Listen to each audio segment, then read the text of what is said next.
নমস্কার বন্ধুরা, কেমন আছো সবাই? আশা করছি তোমরা সবাই খুব ভালো আছো। বংনেচার টুকি চ্যানেলে আবারও একটা নতুন ভিডিও নিয়ে চলে এসেছি তোমাদের সঙ্গে শেয়ার করতে। আর আজকের সকালটা একটু বেশ ভালোই লাগছে, কারণ সূর্যি মামা কিন্তু সকাল সকাল উদয় হয়েছে। অন্যান্য দিনের থেকে আজকের আকাশটা একটু ঝলমলে আছে, বেশ ভালোই লাগছে। কারণ একটানা বৃষ্টির পরে একটু বিরতি না থাকলে কেমন একটা লাগে। তো এখানে দেখো ভাত বসিয়েছিলাম, ভাত বসিয়ে মানে প্রত্যেক দিনের মতো ভাতটা বসিয়ে একটু এদিক সেদিক দিয়ে হেঁটে হেঁটে এসেছি। আর আজকে সকালে দেখো মা কিন্তু মাছ ধরেছে, জাপানি পুঁটি, তো সেইগুলো একটু কেটে নিয়েছে। আর রান্না হচ্ছে আলু আর গাছ থেকে তোলা যে ভেন্ডিগুলো, সেই ভেন্ডিগুলো দিয়েই মোটামুটি ওই রান্না হচ্ছে, বেশ ভালো। তারপরে দেখি বাবা বাজার থেকে মাছ আনলো, চিংড়ি মাছ আর ভোলা মাছ। তো একটু মাছগুলো দেখো মানে কেমন, ভোলা মাছটা।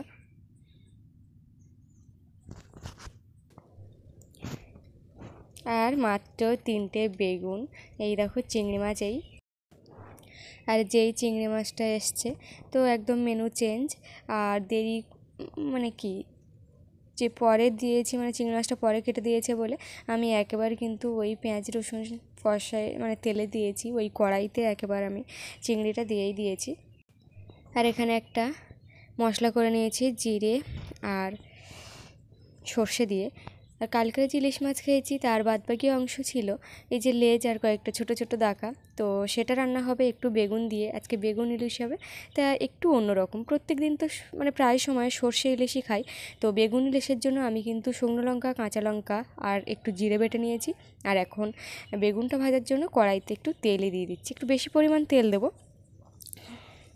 আর এদিকে দেখো কাল থেকে পুরো লঙ্কা বাটাবাটি চলছে, ওই জন্য আমার হাতটাও বেশ একটু জ্বালা জ্বালা করছে, কী আর করা যাবে। তো মাছগুলো দেখো তার আগে ভেজে নিতে হবে, বেগুন ভাজার আগে।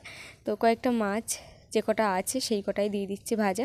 আর একটু মানে লেজটা একটু কেটে কেটেই দিয়েছি। তো এখানে কিন্তু আমার মাছ ভাজাটা একদম কমপ্লিট হয়ে গেছে। আর এখানে একটু তুলে রাখবো মাছ ভাজার তেল, তো কেমন লাগে একটু খেয়ে দেখবো। আগে ইলিশ মাছগুলো বেশ স্বাদ ছিল বলে ভালোই লাগতো, ইলিশ মাছের তেল বের হতো, কিন্তু এখন আর তেল টেল কিছুই বার হয়নি, কারণ ছোট ইলিশ যেহেতু, ওই জন্য তেলটাই একটু তুলে রাখলাম। আর বাদবাকি তেলে দিয়ে দিলাম শুকনো লঙ্কা আর কালো জিরে ফোড়ন, আর সেই তেলেই দিয়ে দিলাম বেগুন। তো বেগুনটা দিয়ে ভালো করে কিন্তু একটু সাঁতাল দিয়ে নেব, মানে একটু কষে কষে নেব যাতে বেগুনটা সেদ্ধ হয়ে যায়। দেখো ভাজা ভাজা হয়ে গেছে, তো লবণ হলুদ দিয়েছি, আর এবার একটু লবণ দিয়ে নিচ্ছি।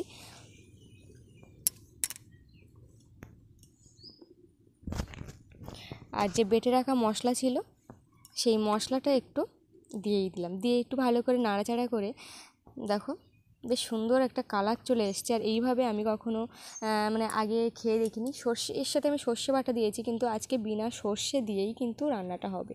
আর একটু মশলা যে এটা ছিল ওতেই আমি জল দিয়ে তাতে একটু হলুদ আর গুঁড়ো লঙ্কা, আর তোমরা চাইলে কাশ্মীরি গুঁড়ো লঙ্কাও দিতে পারো, তো আমার কাছে নেই বলে আমি আর দিলাম না, যা আছে সেটাই দিলাম। দিয়ে একটু কিন্তু ঢাকা দিয়ে দেবো যাতে বেগুনটা সেদ্ধ হয়ে যায়। তারপরে জল দিয়ে দিলাম পরিমাণ মতো রান্না হওয়ার জন্য। বেগুন আমার সেদ্ধ হয়ে গেছে, জল দিয়ে একটু ফুটতে দেবো। আমি কিন্তু এটাতে আর কোনো মশলাই দিইনি। তো এখন দেখো ফুটে ফুটে জল যেই একটু কমে এসছে, সেই কিন্তু আমি মাছগুলো দিয়ে নিচ্ছি, দিয়ে ভালো করে আরেকটু ফুটিয়ে, মানে বেশি না, আরেকটু বলতে কি 2-1 বার, বা তোমরা চাইলে 2-1 মিনিট রাখতে পারো, অসুবিধা নেই। এবার আমার তরকারি নামিয়ে নিলে একদম রেডি হয়ে গেল বেগুন ইলিশের তরকারি। তরকারির কালারটা শুধু দেখো, মানে তরকারির কালারটা যে এত সুন্দর আসবে আমি আদৌ ভাবিনি। আর এটা দেখে না আমার আর খেতে ইচ্ছে হচ্ছে না, মনে হচ্ছে আমি এটা নিয়েই রেখে দিই আমার চোখের সামনে, আমি শুধু দেখব। মানে এত ভালো লেগেছে আমার তরকারিটা, বলার মতো না। আর এখানে কয়েকটা ঢ্যাঁড়স ছিল, মানে ভেন্ডি যেটা বলো তোমরা সবাই বেশিরভাগ, তো সেই ভেন্ডি এখন মানে রান্না করব। তো কিছুই নেই, একটা তরকারি করেছি, আর কী রান্না করব সেটাই বুঝতে পারছি না, তো সেই জন্য। তোমরা যারা যারা বেগুন ইলিশ এইভাবে খাওনি তারা একবার খেয়ে দেখো আর আমাকে কমেন্টে শুধু জানিও। তো এই তেল আর ভেন্ডি ভাজা দিয়েই কিন্তু খাওয়া হবে ভাত, প্রথম ভাতটা। তারপরে চলে গেলাম। তো আজকে সকাল থেকে না অজানা এক কারণে মনটা একটু খারাপই ছিল, কিন্তু কেন কী জন্য সেটা আর বলতে পারবো না।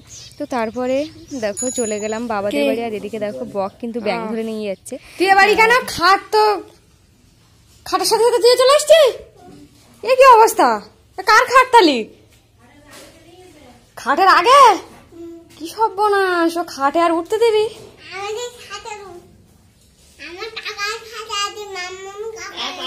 তোর খাট কই? আমার খাট আছে। আর তোর কাট কথা বাড়ি? তাই? তো বলে তো ওরম হয়ে গেছে কেন? আমার মামাম গাগাচ্ছে। কাকে মামাম গাগাচ্ছে? ওদের থেকে এটা শক্ত, নরম আছে। একই মানে। তো ওই পুচকির মা মাঠে গেছে, তো ও কিন্তু প্রত্যেক দিন মাঠে যাওয়ার জন্য কান্নাকাটি করে। তো আজকে আর মানে সুযোগ পায়নি কান্নাকাটি করার, মানে আজকে কি মনে হয়েছে থেকে গেছে, তাই মাদের বাড়ি আছে। তো অনেকক্ষণ থেকেই আছে, তাই মানে ও ঘুরঘুর করছে। আর এই যে আমি কিন্তু এদিকে মানে খাটটা বের করেছে, ঘরে যে খাটটা ছিল সেটা বের করার পরেই জায়গাটা একটু ঝাড় দিয়ে নিচ্ছে। কিন্তু আমার ঝাড় দেওয়াটা যে বেকার হয়েছে সেটা তোমরা পরে দেখলে অবশ্যই বুঝতে পারবে, কারণ আমার বাবার কাজ এখনও শেষ হয়নি। কিন্তু আমিও বুঝতে পারিনি যে আমার বাবার কাজ শেষ হয়নি। তো ওই জন্য কিন্তু আমি দেখো মানে তাও বলি যে ওপাশেরগুলো ঝাড় দিয়ে নিই, কারণ ওপাশে যে একটু আধটু আছে সেগুলো না ঝাড় দিলে পরে আবার অনেকটা হয়ে যাবে। কিন্তু ঝাড় দিচ্ছি যখন দিয়ে দিই, তাই জন্য আর কি ঝাড় দিচ্ছি। তো খাটের সরঞ্জাম কিন্তু সব নিয়ে আসা হয়ে গেছে, এখন একটু একটু করে আর লাগিয়ে নেওয়া হচ্ছে খাটের জিনিসপত্রগুলো। তো এই যে খাটের সমস্ত কিছু কিন্তু মোটামুটি লাগানো হয়েছে, ভালো করে নাট বল্টুগুলো মানে টাইট দেওয়া হয়নি, কারণ কোন দিকে কি হয় খাটে সেটাই বুঝতে পারছি না, ওই জন্য। তো এইগুলো এক এক করে সাজানো হচ্ছে। তো আমি তো প্রথমে কীভাবে কি করতে হয় না করতে হয় আমি এই খাটের সম্বন্ধে কিছুই জানতাম না, কারণ আমার বিয়েতে যে খাট ছিল সেটাও স্টিলে, তোমরা দেখেছো। আর এখন এই যে রডগুলো দেখতে পাচ্ছি এগুলো কিন্তু মশারি টানার জন্য, এগুলো আলাদা করে নাকি কিনতে হয়নি। তো মানে আগে নাকি আলাদা করে কিনতে হতো, আর এবারে নাকি আলাদা করে কিনতে হয়নি। মা দেখে তো আমার কাণ্ড কারখানা দেখে মা তো হাসি শুরু করে দিয়েছে। আর পুচকি এসছে, পুচকি তো মানে ওকে দেখাতে গিয়ে ও শুধু দেখো একবার, ও কিন্তু ভয় পেয়ে গেছে, মানে আমার চোখ দেখেই ও ছোটোবেলার থেকে ভয় পায়, মানে চোখটা একটু শুধু বড় করলেই হয়। আর দেয়ালে দেখতে পাচ্ছ অনেক আঁকা জিনিসগুলো আছে, ওগুলো কিন্তু সব আমার বোন এঁকেছে। আর ও অনেকক্ষণ থেকে বলছে ও পিসিমণি খেলা করবো, পিসিমণি খেলা করবো লুকোচুরি। আমি বলি দাঁড়া খাটটা ঠিক হয়ে যাক, তারপরে তুই ওর খাটের নিচে ঢুকবি আর আমি উপর দিকটা তোর খুঁজবো, মানে লুকোচুরি খেলা হবে। এই বলে বলে শুধু কাজ আর করতে দিচ্ছে না। আর বাচ্চা কাচ্চা এই সময়ের মধ্যে মানে এর মধ্যে ঘোরাঘুরি করলে তখন সমস্যাটা হয় যে মানে ওরা একটু কী বলি যেখানে সেখানে লেগে যেতে পারে, ওই জন্য।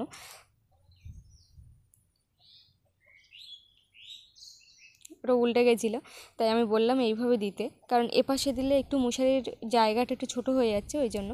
আর এই যে মানে স্টিলের যে এগুলো পাওয়া যায় সেগুলো কিন্তু এরকম যে আলাদা আলাদা পাওয়া যায় সেটাই জানতাম না। আর এবারে বেশ জেনে নিলাম। তো যখন আমরা এরকম নতুন ঘরে উঠব তখন কিন্তু আমাদেরও এটা দরকার লাগবে, কারণ কোথায় টাঙাবো, মশারি দেয়াল ছিদ্র করতে হবে, তারপরে কি বলি পেরেক গাঁথতে হবে, এইভাবে টাঙাতে হবে। তো সে যাই হোক লাস্টে কিন্তু চলে এসেছি এই প্লাইউডগুলো ঠিক করতে। তো এটা ঠিক করতে এসে এক সমস্যা, মানে এত সমস্যায় পড়েছি, খাট তো মানে সাজাতে বা লাগাতে যতক্ষণ না সময় লেগেছে তার থেকে দ্বিগুণ সময় লেগেছে এই প্লাইউডগুলো ঠিক করতে। কেন জানো? যে খাট একটু ক্যারাচে হয়ে গেলেই ও কিন্তু ভজবে না ঠিকঠাক মতো, উঁচু বেশি হচ্ছে, তখন ভাবছি কি হবে, প্লাইউড কোন দিকে দেবো ভাবছি। তারপরে মনে হলো বাবা বলছে খাটটা একটু ঘুরিয়ে দেখি খাটে, আমি বলি দেখো খাট যদি ভুলভাল হয়, দেখো এইভাবে ওলট পালট করতে করতে মাথা খারাপ, মানে আসল যে সমস্যা সেটাই আমরা কেউ বুঝতে পারছি না। একটু ক্যারাচে হয়ে গেলেই কিন্তু খাটটা বেঁকে যাচ্ছে। এইভাবে যে কতবার ওলট পালট এপার ওপার করা হয়েছে সেটাই বোঝা যাচ্ছে না আর কি বলতে গেলে। যেখানে সমস্যা সেখানে আমরা হচ্ছি না, হাত দিচ্ছি না, যেখানে সমস্যা নেই কোনো সেটাই হাত দিচ্ছি। তো আবার যে কতবার পাল্টানো হবে সেটাই এখন দেখার বিষয় আছে। তো দেখো ফাইনালি কিন্তু শেষ করলাম পর্বটা। এখন এই পর্যন্ত মানে কাজটা আছে, খাট রেডি হয়ে গেছে, সব কিছু কিন্তু স্ট্যান্ড লাগানো হয়ে গেছে মশারি বাঁধার। এবার কার্লনটা দেওয়ার পালা, কার্লন দিলে সব রেডি। আর এর সাথে এখান থেকে 6 বছর আগে এর সাথে কোনো সেট ছিল না, বালিশ বেড কভার মশারি এই স্ট্যান্ডগুলো কোনো সেট ছিল না। আর স্ট্যান্ডের হয়তো সেটটাও নেই বা আছে কিনা বলতে। আর এখন দেখো মশারি আছে, পাশ বালিশ আছে, 2টো মাথার বালিশ আছে, বেড কভার আছে। তো মোটামুটি এইগুলো। তো আমরা দুজনে একটু বসছি, বসে দেখে নিচ্ছি কেমন উঁচু হয়েছে। আর আমার বোন শুধু বলছে নিচু হয়ে গেছে, নিচু হয়ে গেছে। না এই বলি কি দেখ এবার উঁচু হয়েছে। তো বলছে না ইট দিতে হবে, না হলে ঘর মোছা যাবে না। তো সে যুদ্ধ করে করে খাটটা এনেছে, এবার ইটটা দেওয়া হবে। আর এসছে লুকোচুরি খেলতে আমার সাথে, মানে মাঝে মধ্যে ঘুরপাক খাচ্ছে শুধু, কি আর করবে, বাচ্চা মানুষ তো।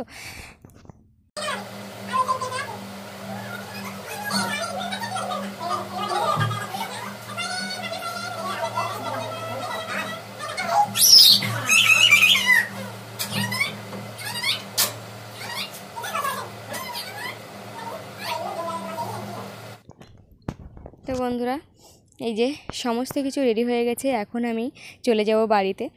তো বাড়িতে স্নান সেরে খাওয়া দাওয়ার পর্বে চলে এসেছি। আর এখানে দেখো বাবা কিন্তু ভাত খাচ্ছে, তোমাদের দাদাভাই ভাত খাচ্ছে, আমিও ভাত নিয়ে বসছি। আর মার খোঁজ পাওয়া যাচ্ছে না, আছে খোঁজ পাচ্ছি না বলতে খোঁজ পাচ্ছি না তা নয়, মা সবসময় লেটে আসে খেতে। তো আগের দিন যেহেতু ভাত কম পড়েছিল তাই তোমাদের দাদাভাই জিজ্ঞাসা করছে আজকে ভাত আছে কি না। আমি বলি কি আজকে আমি হাফ গ্লাস চাল বেশি নিয়েছি, তো ভাত কম পড়বে না। তো ওটাই বলছিল আর কি। আর আমি না আজকে দেখো, আর হ্যাঁ ওই তেল দিয়ে কিন্তু ঢ্যাঁড়স ভাজা খেয়েছি। আর এখানে সবচেয়ে যে বড় লেজটা ছিল সেটাই আমি আজকে নিয়ে নিয়েছি, কারণ কালকে না আমার ছোট্ট মাছটা পড়েছিল, আমি বুঝতেই পারিনি কলাপাতার মধ্যে ছোট মাছটা লুকিয়ে আছে। তো যাই হোক বন্ধুরা, আজকে ভিডিওটা এই পর্যন্ত। তোমরা ভালো থেকো, সুস্থ থেকো, সাবধানে থেকো, আর এইভাবে আমার পাশে থেকো। টাটা।